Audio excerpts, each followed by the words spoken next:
ராஜாங்கம் தூக்கம் வராம நடந்துகிட்டே இருக்காரு யோசனையில. சேதுவும் நைட்டு தூக்கம் வராம முழிச்சுக்கிட்டே இருக்காரு. வீட்டுல இருக்க எல்லாரும் தூக்கம் வராம முழிச்சுக்கிட்டே இருக்காங்க. காலையில விடிஞ்சதும் எல்லாரும் கூடிடுறாங்க. சித்தப்பா சொல்றாரு, ராஜாங்கம் நீ என்ன முடிவு எடுத்திருக்கன்னு சொல்லியா? எல்லாரும் உனக்காண்டிதான் காத்துக்கிட்டு இருக்காங்க.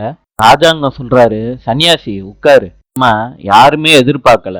இந்த வீட்டுல என்னென்னமோ நடந்து போச்சு. நான் யாரையும் குத்தம் சொல்லல. நடந்ததை பத்தி திரும்ப திரும்ப விவரிச்சு பேசுறதும் எனக்கு சுத்தமா பிடிக்கல. அதே நேரத்துல தப்பு பண்ணவங்க அதுக்கேத்த பிராயச்சித்தத்தை செஞ்சுதான் ஆகணும். என் மகனா இருந்தாலும் சரி, இந்த குடும்பத்தை சேர்ந்த யாரா இருந்தாலும் சரி, என்னைய பொறுத்தளவுக்கு நியாய திராசுல எல்லாமே எனக்கு சரிக்கு சரிதான். இந்த விஷயத்துல பாதிக்கப்பட்டது தாமரை தான். பாதிக்கப்பட்ட பொண்ணுக்கு நீதி கிடைக்கணும். என் தங்கச்சி மகளுக்கு நான் அக்கறையா இருக்கேன்னு காட்டணும். அதனால இந்த முடிவை நான் எடுத்திருக்கேன். இந்த முடிவை நானு, சன்னியாசி, சித்தப்பா 3 பேரும் சேர்ந்துதான் எடுத்திருக்கோம். இதுதான் இந்த பிரச்சனைக்கு ஒரே முடிவுன்னு நான் நம்புறேன். என் தங்கச்சி சாவித்ரி தாமரைக்கும் சேதுவுக்கும் கல்யாணம் பண்ணி வைக்கிறது தான் இதோட முடிவுன்னு என்கிட்ட கோரிக்கை வச்சிருந்தா. அந்த கோரிக்கைய நான் யோசிச்சு பார்த்து சொல்றேன்னு சாவித்திரி கிட்ட சொல்லியிருந்தேன். அந்த வகையில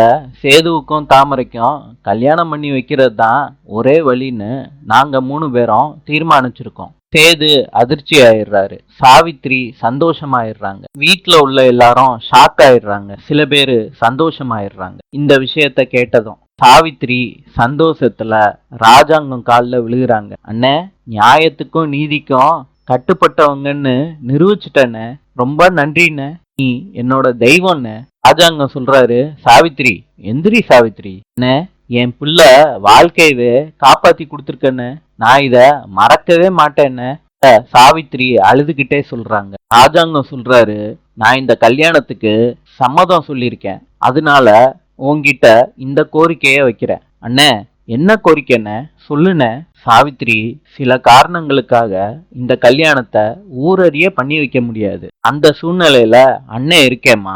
அதனால நம்ம வீட்டுக்குள்ளேயே நம்ம வீட்டு ஆளுக கலந்துக்கிற கல்யாணமாதாம்மா இது நடக்கும். ஈஸ்வரி கேக்குறாங்க, மாமா ஏன் மாமா இந்த முடிவு எடுத்தீங்க? தாமரை சேதுவோட பொண்டாட்டின்னு கடைசி முடியும் ஊரு ஜனங்களுக்கு தெரியாமே போயிருமே மாமா. ராஜாங்கம் சொல்றாரு, தாமரை சேதுவோட பொண்டாட்டி தான்னு ரகசியமா வாழ்ந்துக்கோங்கன்னு சொல்ல போறதில்ல. இப்போதைக்கு இந்த விஷயத்த வெளியே சொல்ல முடியாது. அதனாலதான் இந்த கல்யாணத்தை ரகசிய கல்யாணமா நடத்தணும்னு சொல்லிக்கிட்டு இருக்கேன். கூடிய சீக்கிரத்திலேயே நல்ல காலம் வரும்போது நானே ஊரறிய தாமரைக்கும் சேதுவுக்கும் கல்யாணம் நடந்ததை சொல்றேன். அது முடியும் இந்த விஷயம் ரகசியமா இருக்கட்டும். தாமரையும் இந்த வீட்டு மருமகளா இந்த வீட்டிலேயே குடும்பத்தை நடத்தட்டும். சித்தப்பா சொல்றாங்க, சாவித்ரி இதுல உனக்கு சம்மதம் தானே? சொல்லுமா. சாவித்ரி சொல்றாங்க, அண்ணனோட நிலைமை எனக்கு நல்லாவே புரியுது. அவரு சொன்ன விஷயத்துக்கு நான் சம்மதிக்கிறேன். ராஜாங்கம் சொல்றாரு, சன்னியாசி ஜோசியர்கிட்ட நல்ல நாளா பார்க்க சொல்லியிருந்தேனே, கேட்டுட்டியா? அண்ணே, கேட்டுட்டேனே. இந்த மாசம் கடைசியில நல்ல முகூர்த்தமா இருக்கான். அந்த தேதியிலே நம்ம கல்யாணத்தை வச்சுக்கலான்னு. ராஜாங்கம் சொல்றாரு, அந்த தேதியிலே கல்யாணத்தை வச்சுக்கலாம். இதுதான் என்னோட முடிவு. உங்க எல்லாத்துக்கும் சம்மதம் தானே? வெள்ளத்தாய் சொல்றாங்க, என்ன ராசாங்கம் இப்படிப்பட்ட முடிவா எடுத்திருக்க? ஏற்கனவே சேதுவை கட்டிக்கிட்டவ இந்த வீட்டுலதான் வாழ்ந்துகிட்டு இருக்கா. அவகிட்ட கேட்காமையே முடிவு எடுத்துட்டிய ராசாங்கம். ராஜாங்கம் சொல்றாங்க, மோகனா யாருக்கு என்ன சொல்லி புரிய வைக்கணுமோ பொம்பளைங்க நீங்க சொல்லி புரிய வைங்க. மோகனா அழுதுகிட்டே இருக்கான். சேது அப்பான்னு சொல்றாங்க. அப்ப ராஜாங்கம் சொல்றாங்க, இந்த விஷயத்த பத்தி விவாதிக்க நான் ரெடி கிடையாது. இது நீ செஞ்சது தப்புப்பா. அதுக்காண்டி பிராயச்சித்தத்தை நீ பண்ணிதான் ஆகணும் சொல்லிட்டு ராஜாங்கம் போயிடுறாரு. இத கேட்டவங்க எல்லாரும் அதிர்ச்சி ஆயிடுறாங்க. சாவித்ரி சந்தோஷமா இருக்காங்க. ஈஸ்வரி ரூமுக்கு போய் சாவித்ரி தன்னோட மகிழ்ச்சிய வெளிப்படுத்துறாங்க. ஈஸ்வரி சொல்றாங்க, ரகசியமா கல்யாணம் பண்றதுன்னா தாலிய கட்டி வப்பாட்டியா இருக்கட்டும்னு சொல்ற மாதிரி இருக்கு. அது மாத்திரம்தான் என் மனசுல கவலையா இருக்கு சாவித்ரி. சாவித்ரி சொல்றாங்க, மதனி சேது மாத்திரம் தாலிய கட்டட்டும், அத போட்டோ எடுத்து சோசியல் மீடியால போட்டு விட்டுருவோம். அப்புறம் யாராவது கேட்டாங்கன்னா தெரியாம போட்டுட்டேன்னு சொல்லிக்கலாம்.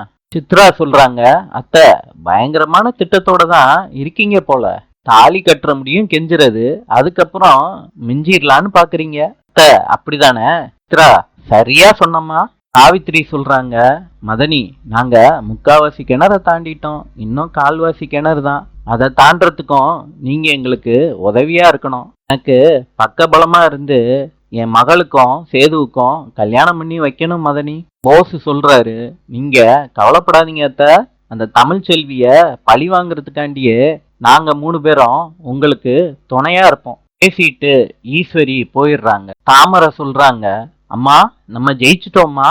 சேது கருப்பு கிட்ட சொல்லி குழம்புறாரு. கருப்பும் சேதுவை சமாதானப்படுத்த ட்ரை பண்றாரு. சந்திப்போம்.